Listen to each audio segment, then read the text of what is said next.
मेरो माया फिजाउ भने संसारभरि पुग्छ। मेरो आँसु पोखौ भने सगरमाथा डुब्छ। छाती खोली देखाऊ भने माछा पुच्छ्रे झुक्छ।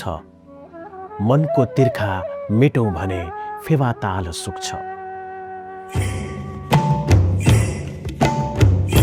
यो सृजनशील कविताका लेखक प्रसिद्ध लोककवि अलिमियाको सुन्दर ओडा हो पोखरा महानगरपालिका ओडा नम्बर 13। प्रकृतिले खुलेर आशीर्वाद दिएको छ, जहाँ हरियालीले जीवनलाई रंगीन बनाएको छ, जहाँ संस्कृति, परम्परा र सभ्यताको आफ्नै पहिचान छ, जहाँ विकाससँगै मानवीय संवेदनाले पनि उत्तिकै स्थान पाएको छ। प्राकृतिक, सांस्कृतिक र सामाजिक विविधताले भरिपूर्ण पोखरा महानगरपालिका ओडा नम्बर 13 आज विकास, समृद्धि र सामाजिक एकताको उत्कृष्ट उदाहरण बनेर अगाडि बढिरहेको छ। समय सधैँ एकनास हुँदैन। कहिलेकाहीँ चुनौतीहरूले समाजलाई परीक्षा लिन्छन्। जेनजी आन्दोलनका क्रममा ओडाका केही संरचनाहरू क्षतिग्रस्त बने। कतिपय कार्यालय र सार्वजनिक संरचना खरानीमा परिणत भए, तर पोखरा 13 का नागरिकहरू निराश भएनन्। स्थानीय समुदायकै सक्रिय सहभागिता र एकताले पुनः संरचना निर्माण गरियो। यसले एउटा सशक्त सन्देश दिएको छ। यो ओडा केवल जनप्रतिनिधिको मात्र होइन, समग्र ओडावासीको साझा घर हो। सहकार्य, श्रमदान र सामूहिक भावनाले आज ओडा फेरि मजबुत बनेर उभिएको छ। गाउँको आत्मीयता र शहरको सुविधा दुवैलाई आत्मसात गरेको पोखरा महानगरपालिका ओडा नम्बर 13 विकासको नयाँ गति समात्दै अघि बढिरहेको ओडा हो। हिजो सामान्य पूर्वाधारको अभाव झेलिरहेको यो क्षेत्र आज सडक, शिक्षा, स्वास्थ्य, कृषि, प्रविधि र सामाजिक विकासका क्षेत्रमा नयाँ सम्भावनाको केन्द्र बन्दै गएको छ। ओडाका अधिकांश ठाउँमा सडक पुगेका छन्। कतै पक्की सडक निर्माण सम्पन्न भएका छन्, कतै निर्माणको काम अन्तिम चरणमा पुगेको छ।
ग्रामीण बस्तीलाई शहरी सुविधासँग जोड्ने अभियानमा ओडा निरन्तर सक्रिय देखिन्छ।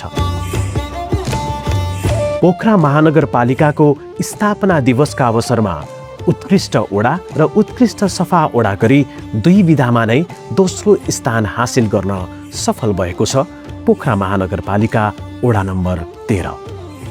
यो सफलता सम्पूर्ण ओडावासीबाट नै सम्भव भएको हो। स्थानीय सरकार भनेको केवल कार्यालय मात्र होइन, जनताको विश्वास र अपेक्षाको केन्द्र पनि हो। यस विश्वासलाई मजबुत बनाउने कार्यमा ओडाध्यक्ष किरण बराल र उनको सम्पूर्ण टिम दिनरात जनताको सेवामा खटिएको देखिन्छ। सानोभन्दा सानो समस्यालाई पनि गम्भीरतापूर्वक लिँदै समाधानतर्फ अग्रसर हुने कार्यशैलीका कारण ओडाप्रति नागरिकको विश्वास अझ बढ्दो छ। ओडा कार्यालयलाई चुस्त, दुरुस्त र प्रभावकारी बनाउने अभियानमा कर्मचारीहरूको सक्रियता पनि उत्तिकै लोप लाग्दो छ।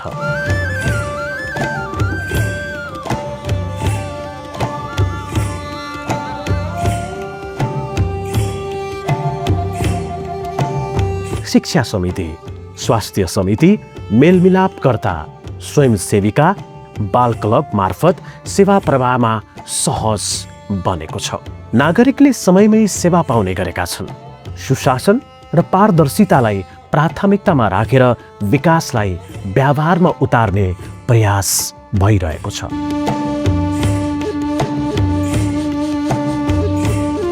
कृषि यहाँको अर्थतन्त्रको महत्त्वपूर्ण आधार हो। किसानको जीवन स्तर उकास्न ओडाले कृषि क्षेत्रलाई प्राथमिकतामा राख्दै आएको छ। आधुनिक कृषि प्रविधिको प्रयोग, कृषक प्रोत्साहन कार्यक्रम, बिउ बिजन तथा तालिमका कार्यक्रम मार्फत उत्पादन वृद्धि गर्ने प्रयास भइरहेको छ।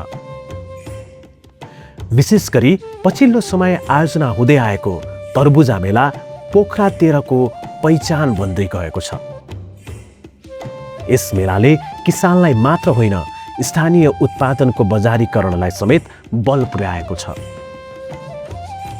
कृषिलाई व्यावसायिक बनाउने अभियानमा ओडा निरन्तर लागिपरेको छ। यहाँ धेरै किसिमका चाहिँ तरकारीहरूको चाहिँ हामीले उत्पादन गरेका छौँ र हामीले कृषकहरूलाई पनि कृषि महाशाखा र ओडाबाट चाहिँ हामीले चाहिँ अनुदान पनि चाहिँ हामीले राम्रो किसिमले अनुदान दिएका छौँ। 50% को अनुदानमा चाहिँ हामीहरूले धेरै कामहरू, तरकारी खेतीहरू, तरबुजाहरू र सबै काम गरेका छौँ र सबै कृषकहरूलाई हामीहरूले चाहिँ काम गर्न लगाएका छौँ र कृषकहरूले पनि राम्रो उत्पादन लिनुभएको छ, राम्रो नाफा लिनुभएको छ।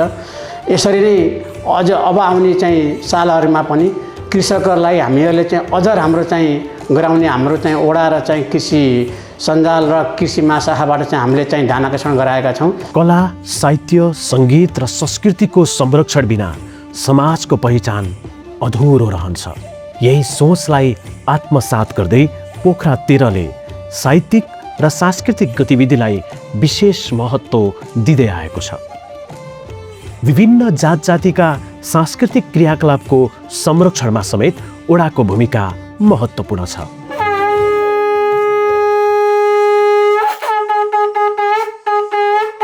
जय शिव जय राम, जय जय महाप्रभु धाम। जय शिव जय राम, जय जय महाप्रभु धाम। जय शिव जय राम, जय जय महाप्रभु धाम। जय शिव जय राम, जय जय महाप्रभु धाम। जय शिव जय राम, जय जय महाप्रभु धाम। जय शिव जय राम, जय जय महाप्रभु धाम। जय शिव जय राम, जय जय महाप्रभु धाम। हे भगवान जय शिव जय राम, जय जय महाप्रभु धाम। जय शिव जय राम, जय जय महाप्रभु धाम। जय शिव जय राम, जय जय महाप्रभु धाम। जय शिव जय राम, जय जय महाप्रभु धाम। हे भगवान अडिलो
अब नमाज भनेको के हो भनेर भन्दाखेरि चाहिँ connection between god and the pray, यानि प्रार्थना गर्ने र सृष्टिकर्ताको बिचमा चाहिँ कनेक्सन बिल्डअप गर्नको लागि गरिने एउटा चाहिँ रिचुअल हो।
वर्षेनी आयोजना हुने साहित्य मेला आज धेरै साहित्य प्रेमीहरूको आकर्षण बनेको छ। साहित्यकार, कलाकार, सङ्गीतकर्मी र युवाहरूको सहभागिताले सृजनशीलताको वातावरण निर्माण भएको छ। संस्कृतिको संरक्षणसँगै नयाँ पुस्तालाई आफ्नो मौलिक पहिचानसँग जोड्ने काम पनि भइरहेको छ। महिला सशक्तिकरण बिना समृद्ध समाजको परिकल्पना सम्भव हुँदैन। यसलाई आत्मसात गर्दै ओडाले महिलाहरूका लागि विभिन्न कार्यक्रम सञ्चालन गर्दै आएको छ। हरेक वर्ष आयोजना हुने तीज मेला महिलाहरूको उत्साह, एकता र सांस्कृतिक गौरवको प्रतीक बनेको छ।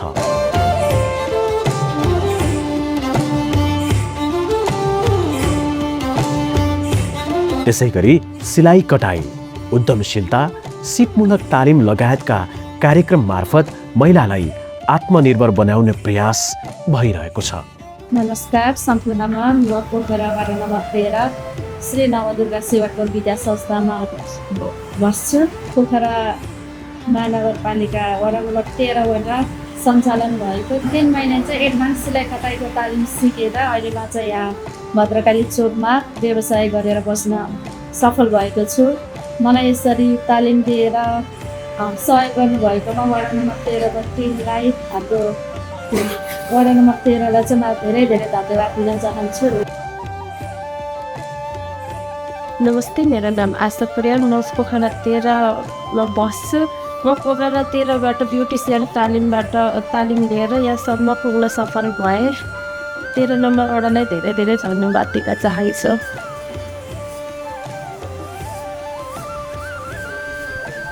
नमस्कार, म Sushma Paudel, western savers and beauty सलुनको सञ्चालक।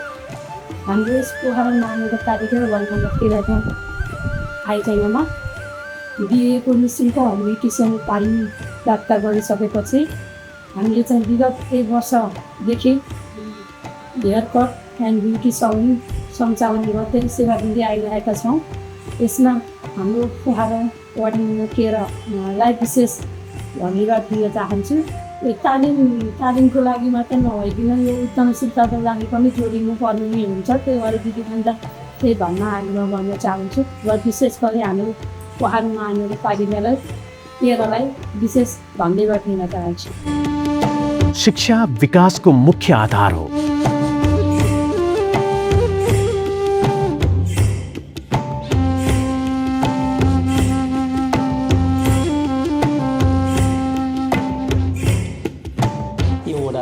जब संविधानले शैक्षिक संस्थाहरूलाई स्थानीय तहमा ह्यान्डओभर गरिसकेपछि विभिन्न कार्यक्रमहरू गर्दै आइरहेको छ। विभिन्न स्कुलमा भिजिट गर्ने, त्यहाँनिर उहाँहरूको कमी कमजोरीहरूलाई सुझाव दिने, आउने सुझाव दिने, सहयोग गर्ने लगायत विभिन्न ट्रेनिङ कार्यक्रमहरू गर्ने, स्टुडेन्ट्स अवेरनेस प्रोग्राम्सहरू गर्ने, लिटरेचर फेस्टिभल अनि शैक्षिक सामग्री प्रदर्शन यस्ता थुप्रै कार्यक्रमहरू यो संस्थाले गर्दै आएको छ। र अहिले विभिन्न तरिकाले सामुदायिक र संस्थागत विद्यालयहरूमा थोरै विभेद महसुस गरिरहेको अवस्थामा यो वडाले भने दुवैलाई समान रूपले व्यवहार गर्दै यस्ता कार्यक्रमहरूमा सहभागी गराउने गरेको छ। यस्ता महत्त्वपूर्ण कार्यक्रमहरू ल्याएर वडाको शिक्षात्मक क्षेत्रलाई उकास्न मद्दत गर्नुहुने वडा अध्यक्ष किरण बराल, वडा सदस्य बलबहादुरज्यू, सचिव तामाङज्यू, रजनी परियार, सचिव अलिमिया, यहाँहरू सबैप्रति एउटा वडावासीको हैसियतले र एउटा विद्यालय सञ्चालकको हैसियतले म आभार व्यक्त गर्न चाहन्छु।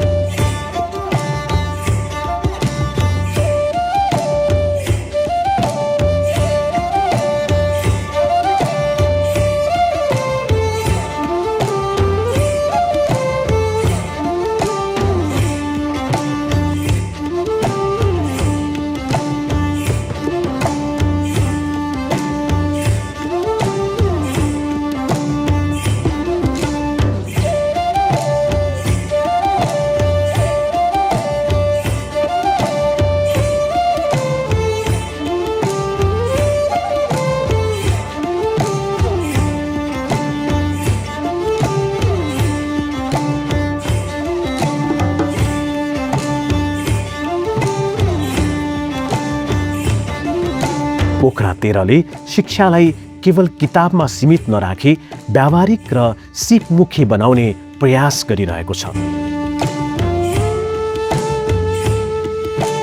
वर्षेनी आयोजना हुने शैक्षिक मेलामा विज्ञान, प्रविधि, नवप्रवर्तन र उद्यमशीलताका विषयमा विद्यार्थीले प्रत्यक्ष सिक्ने अवसर पाउने गरेका छन्।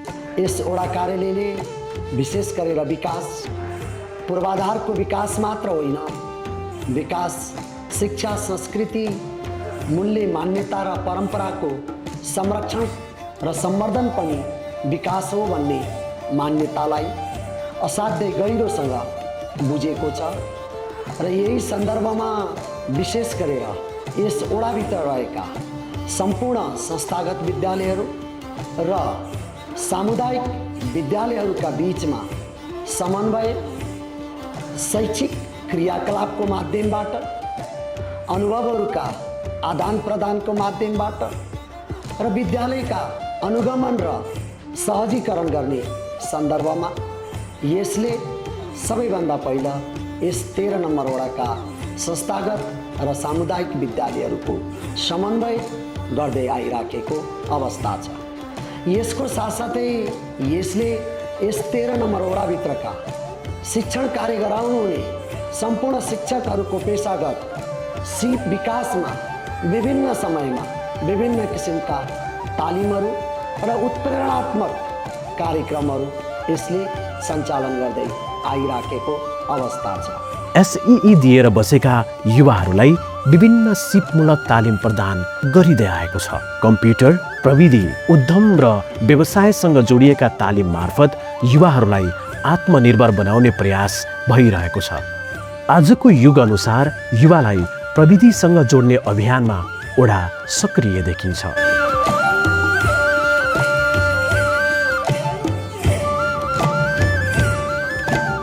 यता वडाको स्वास्थ्य चौकी मार्फत नागरिकको स्वास्थ्य सेवालाई चुस्त दुरुस्त बनाउन निशुल्क स्वास्थ्य शिविर, जन्मेदेखि 2 वर्षसम्मका बालबालिकालाई लगाउने नियमित भ्याक्सिन सेवा प्रवाह गरी नागरिकको स्वास्थ्यलाई समेत ध्यान दिइएको छ।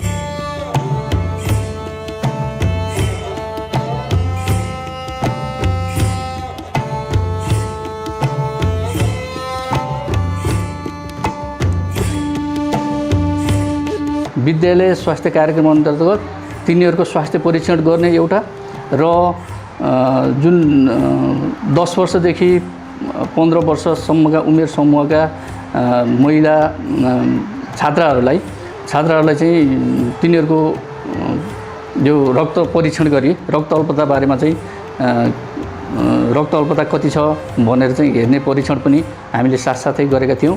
त्यस्तै गरी यो समय फेरि यो यौन क्रियाकलापहरूमा चाहिँ अलि जिज्ञासा हुने समय पनि हो। त्यसो भएको कारणले पनि यो छात्र अथवा छात्राहरू दुवैलाई यौन सम्बन्धी अलिकति ज्ञान दियो भने भविष्यमा चाहिँ हुने यौनजन्य नकारात्मक क्रियाकलापहरूलाई चाहिँ अलिक कम गर्न सकिन्छ भन्ने चाहिँ हामीले चाहिँ उद्देश्य राखेर यो कार्यक्रमहरूलाई अगाडि बढाएका हौँ। यसको साथसाथै हामीले चाहिँ यो वृद्धहरू हुनुहुन्छ उहाँहरूको त्यो वृद्ध भत्ता नवीकरण गर्ने बेलामा तिनीहरूको स्वास्थ्य परीक्षण लगायत रगत परीक्षण गरेर सुगर अथवा के भएको त्यो हेरेर निःशुल्क रूपमा औषधि वितरण पनि गर्दै आएका छौँ। त्यस्तै गरी विभिन्न कालखण्डमा महिलाहरूको पाठेघर सम्बन्धी रोग र पाठेघरमा लाग्ने क्यान्सर रोग सम्बन्धी शिविरहरू पनि गर्दै आएका छौँ।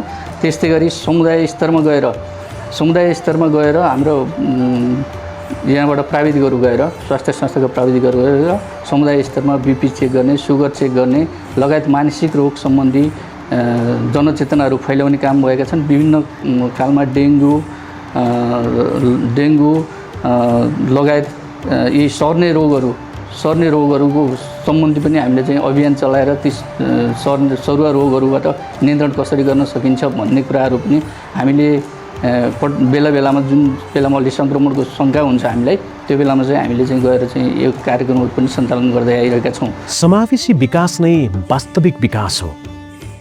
महिला, बालबालिका, युवा, वृद्धा तथा अपाङ्गता भएका व्यक्तिहरूलाई विकासको मूलधारमा ल्याउने प्रयास निरन्तर भइरहेको छ। सामाजिक सुरक्षा, सम्मान र सहभागितालाई प्राथमिकतामा राखेर कार्यक्रमहरू सञ्चालन गरिएका छन्। सबै वर्ग समुदायलाई समेटेर समृद्ध समाज निर्माण गर्ने लक्ष्यसहित ओडा अघि बढिरहेको छ। यहाँ विकास केवल पूर्वाधारमा मात्र सीमित छैन। मानवीय सम्बन्ध, सामाजिक एकता र सहकार्यलाई पनि उत्तिकै महत्त्व दिएको छ। विभिन्न समुदाय बीचको सद्भाव, आपसी सहयोग र सहकार्यले पोखरा 13लाई अझ आकर्षक बनाएको छ। द्वन्द्व होइन, एकता र सहकार्यलाई रोज्दै नागरिकहरू विकास यात्रामा एकसाथ अघि बढिरहेका छन्। ग्रामीण भेगदेखि सहरी क्षेत्रसम्म फैलिएको पोखरा महानगरपालिका वडा नम्बर 13 आज विकासको नयाँ अध्याय लेखिरहेको छ। हिजोभन्दा आज राम्रो, आजभन्दा भोलि अझ उत्कृष्ट बन्ने यात्रामा सिङ्गो वडा एकजुट भएर अगाडि बढिरहेको छ। नागरिकका सुझावलाई आत्मसात गर्दै, कमजोरी सुधार्दै, नयाँ सम्भावनालाई अँगाल्दै समृद्ध वडा निर्माणको साझा अभियानमा सबै हातहरू जुटिरहेका छन्। प्राकृतिक सुन्दरता, सांस्कृतिक मौलिकता, सामाजिक एकता र विकासको गतिशील यात्रासहित पोखरा महानगरपालिका वडा नम्बर 13 आज साँच्चीकै महानगरकै एक उदाहरणीय वडा बनेको छ। समृद्ध वडा, सुखी नागरिक, एकता, विकास र समृद्धिको साझा यात्रा। पोखरा महानगरपालिका वडा नम्बर 13।